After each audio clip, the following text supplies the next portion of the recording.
right.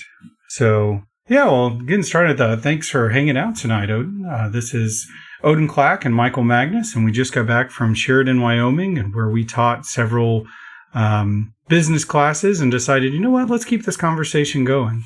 Yeah, we've been talking about doing this for a while now. It's probably a couple of years we've been trying to figure out a way, and so now we're just going to get it going. We're just going to throw caution to the wind and try it out. So probably the first conversation we need to have is figure out, okay, we were talking before we hit record about format and what we're after, and I think that's a pretty solid plan. Let's go through that one more time and just summarize that. It's pretty much this is leather adjacent maybe, but certainly not exclusive to the leathercraft community. Makers are makers, business owners are business owners. There's a lot of similarity between these different industries, whether it be, you mentioned soap making or woodworking, leathercraft, even, at the end of the day, they're all makers, right? So this creative, make with your hand, type folks in the businesses around them, I think is a really great space to be in. Yeah, absolutely. And I think it also gives us a lot of variety of being able to bring other people into the conversation, because there are some really interesting, people doing really interesting things out there. And even if I don't immediately see how to apply that to my business, there may be ideas that come up out of, the soap making, for instance, that down the road, I was like, oh, yeah, well, nobody's done this in the leathercraft space yet. And let me see if I can apply that. So I think it'll be interesting and just casual, conversational. We like to hang out, and so sometimes when we hang out, we say smart things, and we like to think so. So we figured maybe we would share those with other folks too, in case any of that was ever helpful. Yeah, I agree. I laugh because, usually when we're talking, we're just randomly talking about top. People probably think we're in deep conversation about deep topics, but really we're just running our mouths about stuff that interests us. And we spent time to Sheridan. On the ride from Billings to Sheridan, talking about everything from pillar to post, business ideas, processing the way people think about certain things. I mean, it was a really good conversation. I don't know. We had another gentleman in the car, Chris, who's in the car. I don't know how he felt about the conversation, but I enjoyed it certainly.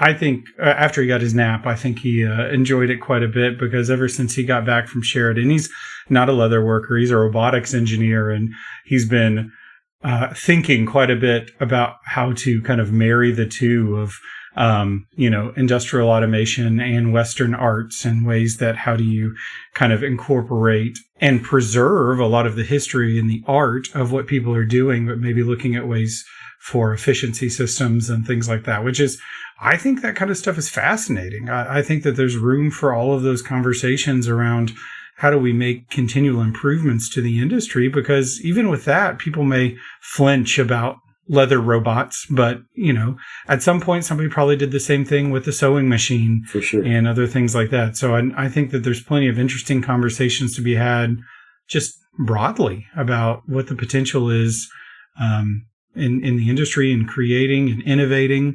And maybe one thing you tried and it doesn't work, but you get kind of some ideas on what happens next. Some of those experiments, whether they work or not, I think is where that's the innovation part. That's what pushes people forward to try different things later. So, we had a lot of innovation type conversations on that ride back to Billings, about, processes, industry, events and just spaces in general. Like, how do we continue to push these things forward without allowing them to become stagnant, and pressures from other external forces and how we deal with those.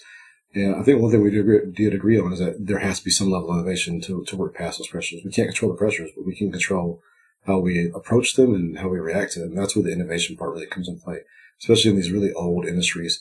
Leathercraft, just as a starting off point, as casual as it may be, there's some folks that are really serious and die hard about the traditions and the methodologies that they've been applying for many, many years. And they don't like the change. They don't appreciate it. They see it as a threat. But those changes still happen no matter what. And so I think there's an opportunity here to learn from, like I said, other industries, other crafts, other creatives about how they're dealing with their own spaces. Because certainly I don't think it's unique to the industry that we just left there in Sheridan. It's a lot. Yeah.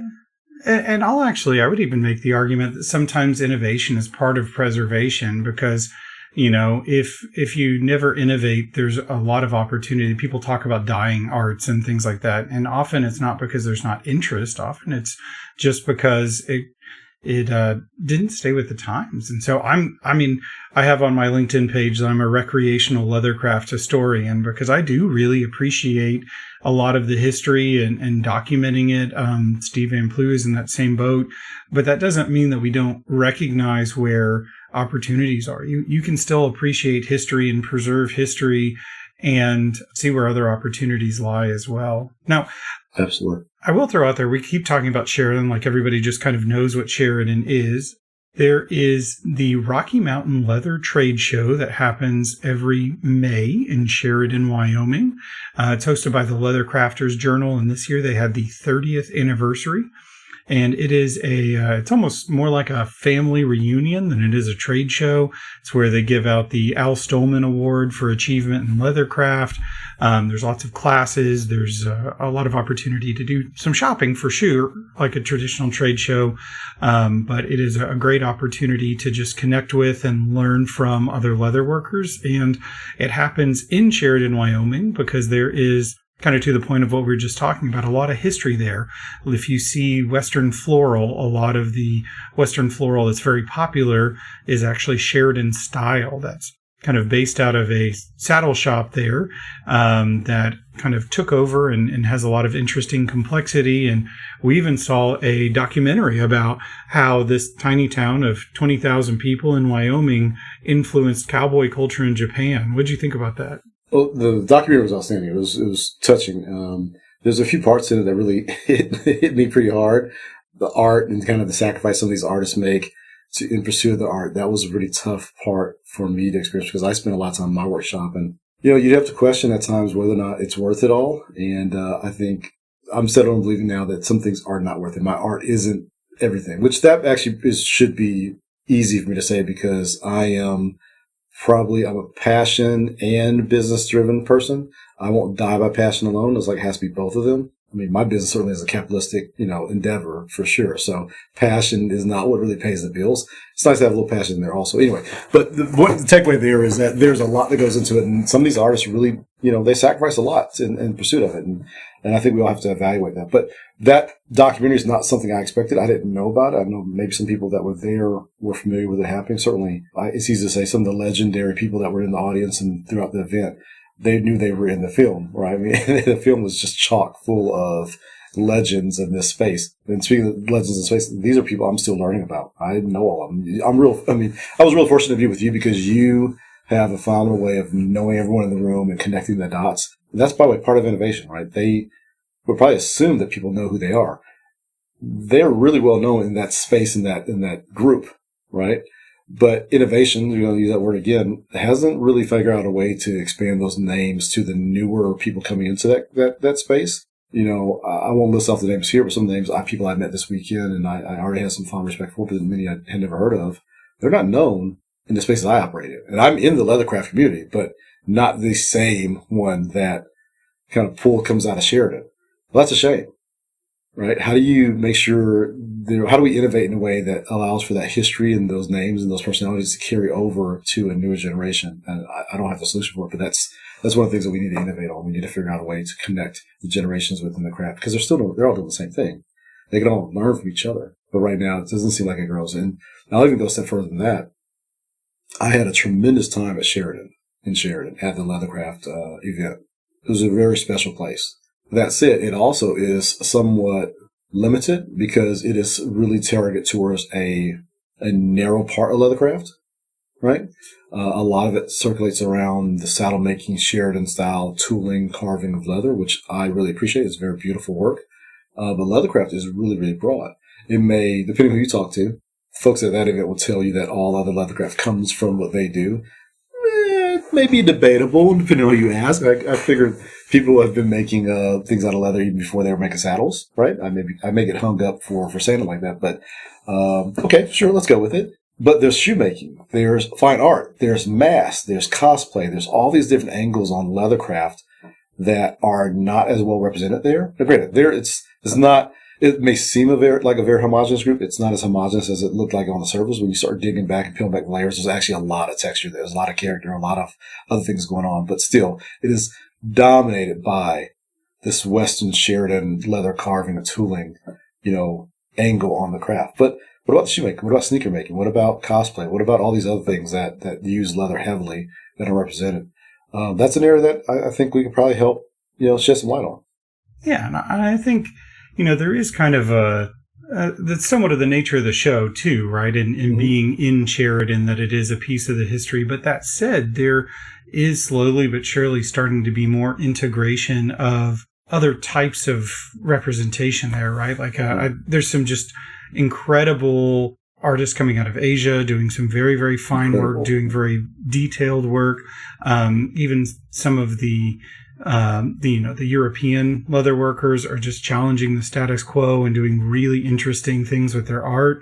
And you have people here domestically too in the U.S. like Brandon. We talked about him quite a bit. Brandon Crowley. Cool. He's a Swift Hammer Leather. He's a bit of a disruptor, and I think that's really healthy. A little bit of a disruptor. Yeah, but I love it. And I think that's where we start to see some of that evolution, right? And again, that the preservation comes with making sure that it stays alive. Yeah. And so I certainly see that. And, it is part of the nature of that event. I don't think that it will ever be the type of event that is all things to all people, but I do see where, there's new things to be learned. The fact that they're offering these business classes that they kind of allowed us to come in and teach, that is progressive in that space, because it's not just about the craft, but it's also about the broader piece of how do you maintain it? How do you grow it? Yeah.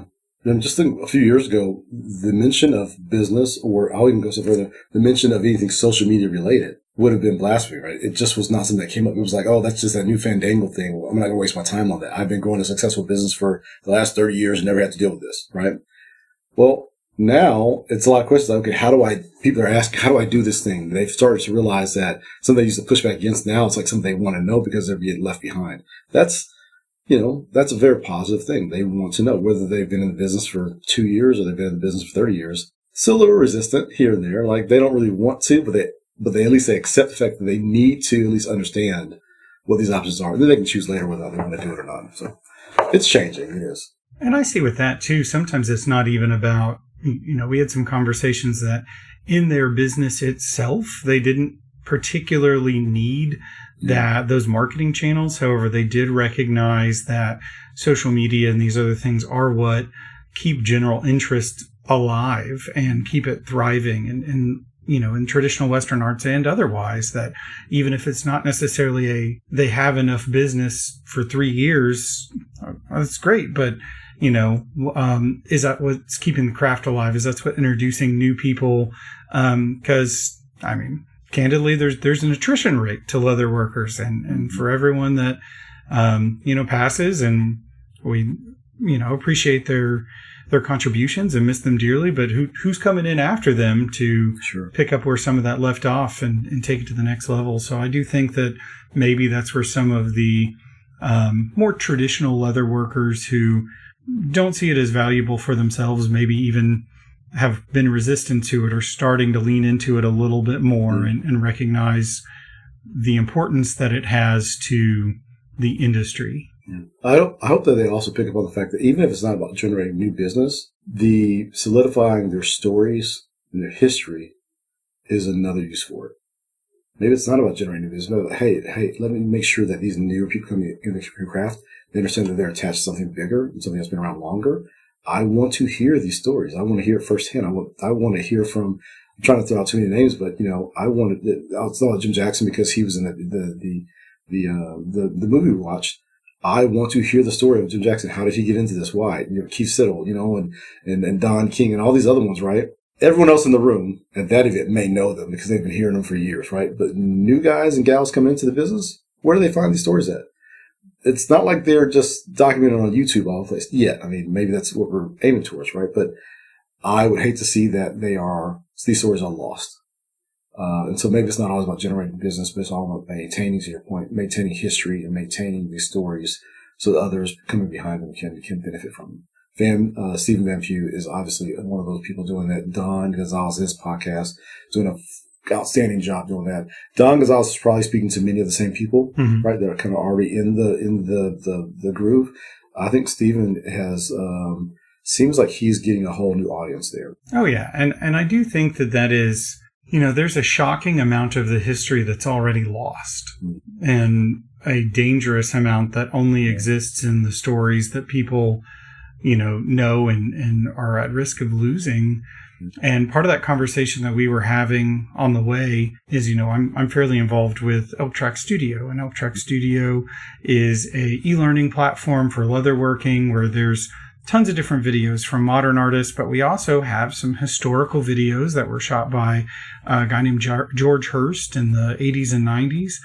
And there were some of the names that, I recognize, and they're these legendary figures, like Rob Barr and some of these guys. And, if you were to see their work, it would blow your mind. You would look at it and kind of say, how did they do that? But the fact that in that conversation, you as a leather worker who's been doing it for a while, like, Rob who?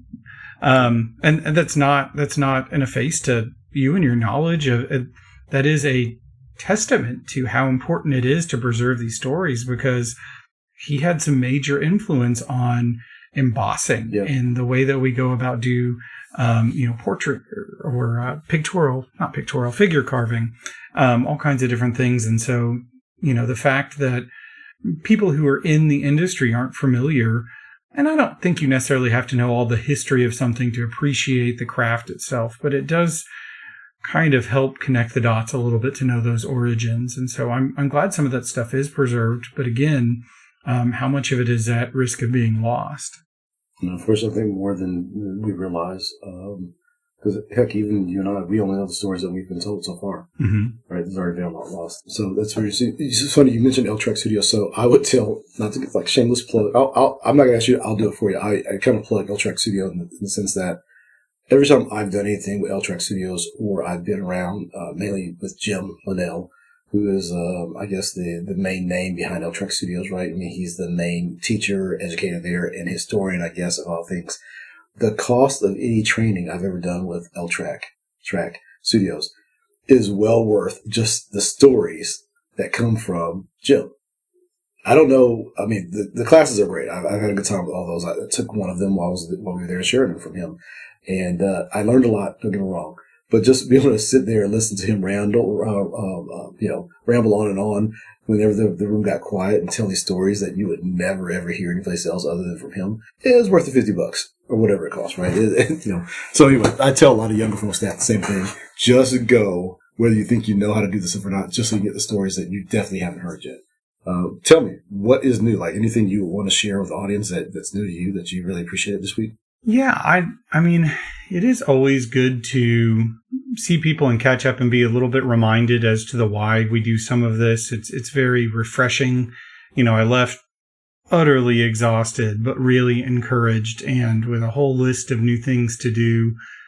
And, there's several things I'm very interested to kind of hear your thoughts as somebody going for the first time and what you learned and what you experienced. But one of the things that I took away was a compliment that you had shared that, I really enjoy connecting people. I like listening to people's stories. I'm kind of inspired by what inspires other people. And, there was somebody in one of our classes that he was really interested in meeting all of, the guys he sees on screen. And I didn't think anything of it. I was like, oh, you want to go talk to Joe? Let's go talk to Joe. Like, let's connect you with these people. And, I never think too much about that because it's just part of what I enjoy doing. But I think in our car ride back, you kind of shared some things about just the value of that to the industry and kind of cross-pollinating people and ideas and, breaking down these barriers. And I never done it with that much intention. I just try to be friendly. I like groups. But it is kind of helpful to reflect on, when we make those things, when we take guys like Justin Fitzwater and he's doing great stuff. I mean, you were nervous to meet him. Yeah, very impressive work. Yeah, but just kind of the long-term impact that it has to break down those barriers between people, because you never know who are going to be collaborators. And again, it was insightful and helpful to hear that from you because it's something I do casually. And so to get feedback about why that has legitimate value beyond just, being kind. Gave me some stuff to kind of reflect on and think about. It's hard for us to, I want to say monetize, not necessarily in a fiduciary way, but, monetize in a way that you continue to build value behind it, because we enjoy it so much. And so it does take someone to say, hey, you do know you could take this, you could grow it, and you can build value in it. Now, without changing anything you're doing. You don't want to change who you are. You don't change the format of what you do. You just do it naturally, which is why it's so powerful. But there is great value there. And oftentimes people pay a lot of money for that value, for what you do. Just be able to connect people and make sure that you're connecting A's and B's together. It's phenomenal. I mean, I walk through that event and there's no one that doesn't know you. But you would not describe yourself as you said, I think, recreational leather worker, right? Yeah. If I even have time, like I'm kind of the marketing guy. I'm just kind of like the random dad walking around, and nobody that you would kind of pick out. And I think most of the people who I haven't had conversations with wouldn't think twice about it. Actually, there was people that I went and purchased things from that after, I spoke at the event. They came up to me afterwards and they're like, "Oh, I didn't know that you were." I was like, I'm just a guy. I don't know that I'm anybody special, but yeah, it's, although now that we're doing this and you're going to ask me, what have you been up to? I'm going to have to start being more diligent about actually doing projects. Yeah. Cause I'll be held publicly accountable. So that's probably the projects good. Could also be, hey, I talked to this guy and this gal and connected them together and we had a quick, it doesn't have to be leather work, right? It's community work is what you're doing. And I think that's very, very powerful. And you'll probably be known I would imagine you'll be known well in the future as the guy who connected people. And that's almost more valuable than being the guy who figure carved a horse head or, tooled a belt. In fact, I think that's where the history is really going to be pushed forward is in those connections. So, don't devalue yourself on that. What you do naturally is extremely important. Yeah, I met a lot of people through you this past weekend and even in Waco a year ago. And so anyway, but yeah, a lot of value there. Don't devalue that. We are going to go back to Waco. We're going to do some more classes there, and I'm looking forward to it again. And how many times have you been to Sheridan? Let me ask you that. This would have been my 4th year, I believe. Okay, you would have thought, by the way people treated you and the way you knew everyone, it was like 30th year, right? It really would have been. You just say that because I brought over a guy from another table at breakfast to tell it. I think that was probably... Okay, yeah. That wasn't even in the leather company. That was just, I'm out about, I met a dude who happened to be the city, snowplow driver. That's just that casual at breakfast. So let's make sure everyone listening understands. When we say you are a connector of people, it is not exclusive to one industry or another. It is just people in general. You see the value in them, and then you talk to someone else later, and you're like, oh, you guys may want to connect. Amazing, right? It has nothing to do with industry or creative space. Mr. Earl was cool. It was nice to meet him. Yeah, and he's actually a leather worker too. But yeah. I mean, that's Earl's a great guy and a great resource, and I hope you guys connect. So, but what were some of your takeaways from the trip? I know this was your first time. You'd always heard about it and probably worried that it was overhyped, but now that you've been, what was your kind of initial take, and what'd you learn? Well, I'll say it for the audience, but you've heard me say this before. I was reminded that I do believe, as a person of color, I walk into these spaces oftentimes look very plain, right? They look very homogenous. They look like, I think we could count on one hand, and I think that's being generous, actually, of the amount of people of color we saw when we were there in Sheridan. And if you stop there, you'd miss the rest of it, right? The rest of it is, that's only on the surface. If you just go a little deeper, it actually is full of texture, full of, maybe not necessarily ethnically, color and things like that, but it's full of diversity. It's just not as apparent for someone just glancing at it in terms of the type of people there, the type of work they do, where they're from, their backgrounds, right? I mean, even, you have a lot of people that are Amish and Mennonite and these other, Pennsylvania and Dutch folks that were there, and they bring their own set of cultures and ideas and thoughts. You had people from Asia that were there, women, male, female, different perspectives, bag makers. There's a lot more texture to this group than what meets the eye. And I think that was a beautiful thing. I really appreciate it. Sure, I like to see more people of color there, right? I'll do my part to encourage people of color to show up and be in these spaces.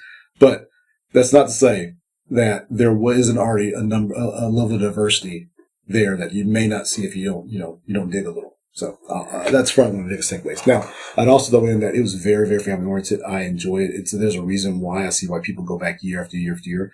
I'll be honest, I've been to some other events and I enjoy going to leathercraft events, but if you've been to one, you've probably been to them all, right? It's, they're kind of the same year after year after year. It's somewhere between this may be offensive some, but somewhere between a wake and a family reunion. You see the same people, you love seeing them, but it's also a little sad because you see fewer of them every year. But it's the same vendors, the same everything. This event in Sheridan is a little different. There was a lot of joyfulness there. There was a lot of energy there. A lot of people excited to be there. They're coming from miles and miles away. I mean, Alberta, Canada, California. That's not an easy trip, right? Texas. There's lots of folks from Texas and Oklahoma there. It's a 20-hour drive, right? There's a reason why people are going. And it's not just to buy tools they can buy in a few months in Waco or in a few months in Prescott, right? They're coming there for the friendships. They're coming there for the fellowship. I mean, they'll probably still be there at the shows, but they still go to this one year after year after year. And I really understood it. Now, and on top of that, it really was a beautiful space. You're in the foothills of the mountains, Rocky Mountains. We're from Texas. We're down here in the Dallas area. Definitely not getting that kind of scenery. It's already starting to heat up down here. It was like 100 degrees outside already. Up there, it was like in the mid 50s and 60s. It was really, really nice. So enjoyed all of that. Looking forward to next year. I'm going to bring my family back. I've committed to that. I want my wife to be a part of it. I want my kids to be a part of it. I want them to see what their dad is spending his time away from home doing and who we're talking to. And, not to mention, I think it's something very valuable for kids to be around older people. And it is a slightly older crowd, but man, that older crowd has there's just a level of energy there that you don't find elsewhere. They were really happy to be there. They're like to share stories. I haven't got that many hugs from people in I don't know how long. Every time I walk down the hall, I was getting a hug from a lady. I was going to say old lady. I mean that in the best way because old ladies just have this way of treating you a certain way and they make you feel good about yourself. And so it was nice to be welcomed and loved like that the whole entire time we were there. So will my kids see that as well? I think that's probably just as from the outside looking in, probably also a really healthy thing to recognize the value of what you contribute because, here we are in this city that you've never been to, in a state that maybe you've never visited, and you're walking around and it was fun to watch because these people are like, it's like they're talking to their old friend. They're like Odin and, talking about like what you've done to impact them or patterns that you've made and how they use it. Or that guy who called you out because you haven't done any videos on YouTube in 3 years. I'm going to say it here too. So that you're reminded that we all want you to do some more YouTube videos, but it was a call out and a compliment all at the same time. But it was just wild to see how comfortable strangers were with you because of the persona that you have built, and how authentic that genuinely is. And so it was kind of fun to be the plus one. And again, to your point, I'm just some like random guy. So like, I kind of got to step away and just kind of observe. But, it was fun to watch and hopefully it was reassuring and reinforces kind of the value of what you do. And I think that's the other thing with these communities is, you're going to leave tired again because there's a lot going on. There's never a shortage of things to do, but with new ideas and new connections. And like I was ready to, we mentioned earlier, I don't do a ton of actual projects. I kind of am marketing counsel, but man, like, first thing I did when I unpacked was took my tools into the garage and started thinking about like, okay, when am I going to make time to do another project? And I think there's kind of the energy that you leave with. So you had mentioned some of the books and some other things from our class. Is there anything you'd want to share about, anything you picked up from us teaching other people? So a couple things this is not necessarily a resource. This is more of a common thing. So with me, I'm in business with my wife. I was pleasantly reminded that being in a marriage and a business together is tough, right? And the pleasant part was that I was reminded that it's not just my wife and I; it's all of them, right? Whether they've been in the business, we talked about Bruce Johnson, Bruce Johnson is this tool collector and seller. Somebody I met, I didn't know who I was talking to at first, and I was like, "Oh wow, it's Bruce Johnson, right?" He and his wife were one of my classes, which is amazing and stuff because Bruce has been in business for many years, and he has a business as a veterinarian as well as a seller of tools. But yet, and still, he's still willing to learn. So that's one thing. But he and his wife they were bickering, they were talking like husband and wives do. We just always pick at each other, and it reminded me, oh, okay, it's not just my wife and I. We talked about some other crafters that we met we took Joe Melling and his wife, Marty. They did a class on working with your spouse. It was nice to know it's not just us. And so there also seems to be this space where maybe the married couples that are just together can talk more about that, and how they work with each other, how they provide space for each other and leverage each other's strengths and weaknesses. That was a big takeaway for me. And then there were some more tactical things like some of the books you mentioned.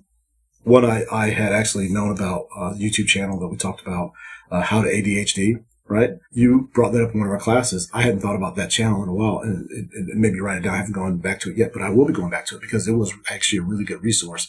Whether you have ADHD or not, there are some just useful everyday tips on that channel. It's a YouTube channel for everyone listening that you could apply to your life, whether it be you be as an adult or as a kid. So. Yeah, the one in particular, if anybody's listening and they're just curious, the one that kind of led me to discover it is it's a 2-part video called The Wall of Awful.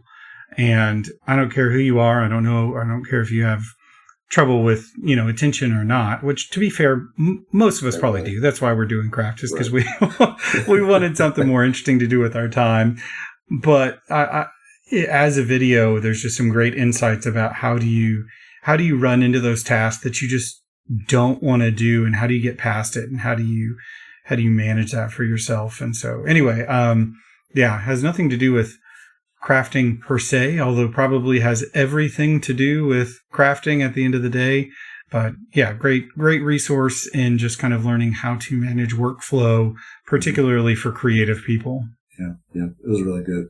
So anyway, for you, any additional resources, things that you take away, like, hey, I've got to share this with everyone else? I'm sure that I would if it wasn't 10 p.m. right now. It's a lot more of a morning person. So this test run, I'll have to think on that and get back, because there certainly are. There's a lot of things that I picked up. Probably for me, I took a class with Chris Andre with Slickbald, and there was just so many technique tips. And a lot of things that, I guess part of the reason I don't do as much leather work is because I'm more comfortable doing the marketing stuff. And there's always this, I guess, fear of failure, or in my case, I've been around the industry for long enough and kind of know a lot of these people that, man, I don't want to make a knife sheath and it just looks awful. And then everybody's like, oh, I didn't know it was like that. Yeah. And, so, it is actually a little, I do have some pause sometimes about doing projects just to not embarrass myself, quite frankly. But I think doing that project and having that expertly led class, I do, there's tons of content online on YouTube. You can learn from, anybody can teach anything on YouTube, and there's kind of tiers to some of that. Some of the stuff that's free is free because nobody's willing to pay for it. That's right. Some of the stuff that's out there that's free is because there's generous people wanting to share ideas to get you into their, professional offerings. And I think there's something to take away from those things. Yeah. But there's nothing online that compares to taking an in-person class where somebody can look over your shoulder and give you feedback, or you can, sometimes you learn as much from the people next to you as much as anything else. So I think absolutely a lot of my takeaways were not just tips and tricks and, different ways to do things, and, but just kind of the confidence that, now that I've done this with a little bit of guidance, I could replicate this process. I don't need to be shy and embarrassed about doing this work. I'm still probably not going to start showing off my basket weaving anytime soon. But at the same time, if somebody asks me, could you do this? I'm a little less likely to be like, no, I just make stuff for myself. So I think that confidence building in being able to just kind of work through it with somebody who knows what they're doing for the first time is really helpful.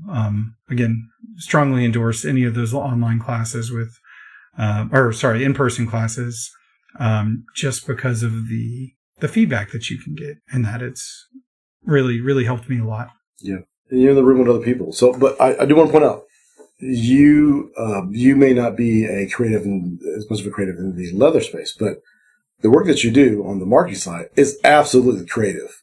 Right. So let's not allow you to paint yourself as a non-creative person. You are absolutely creative. I mean, it's mostly thinking outside the box, connecting people, coming up with projects. So you're creative. You just have your medium, and that medium is, maybe less tactical and less leather related and whatever, but it definitely is creative. I also point out two things. You mentioned, how nervous you can be about like making something, and then these people that are really proficient in their craft pick up on it. They give you feedback. Imagine how I felt sitting at that bar with Keith Siddle and Kendall.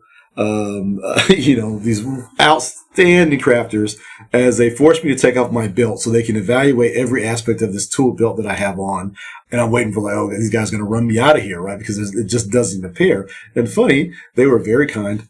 And we pointed that out because I'm sure there was a ton they could have pointed out. That led to what all of us getting like another leathercraft lesson at like midnight, around this weird bar in this loft in Sheridan, that alone was worth the trip. It was a good night. Yeah, a lot of fun. That was one that I really thought about taking a picture just because it was such a unique moment in time. But I was like, you know what? Like, there's A, that would make it awkward, and B, that nothing would quite capture this environment of, Kendall with dolled up leather doing a flower demo for this robotic engineer who's sitting there and trying to intake how this all works while you're over there like, rolling out your belt, and everybody's just busted out their tools on the bar and a couple of drinks in, and then somebody made some steaks, and it was awesome, Yeah, it was like steaks at like midnight, 1 o'clock in the morning, random. It was so random, but it was really great, and that would be one of my best memories of the event. You also mentioned Chris Andre. I surprisingly, talking about business, this is nothing leathercraft related, but the way he packs his stuff in and out of a building and the show, I thought for me was outstanding. I love the carts that he made. I'm actually probably going to build something like that myself. I'm going to get into Fusion 360 pretty soon. I'm going to start modeling up. That was a huge win. I'm sure I could learn, from him in the craft space and leathercraft and things like that. But the best thing I got out of a short conversation I had with him in the classroom he was using was his method for, rolling his gear in a space and out of a space. These massive carts he has built, really slick design. It allowed for easy entry and exit. I was all about that. So not leather related, but more business related. Yeah. It was cool. Yeah, so I think there's a ton to just learn observationally. You want to go ahead and wrap this one for the evening? And sure, that sounds good. Any closing thoughts? Next time we talk, it probably won't be as much about Sheridan. Any final thoughts about the Sheridan, Wyoming 30th anniversary Rocky Mountain Leather Show? Only because I'll decline on that. Only because I know that'll take us another 30 minutes. So there's really a lot to take away and share there. Instead, I will mention, I think it's a good start to the future podcast, and I think there's a lot of room for us to grow and pivot on this, and really looking forward to where this goes. Me too. I enjoy hanging out. Yeah, good stuff. Likewise. Till next time. Well, until next time. See you later. All right, man. See you later.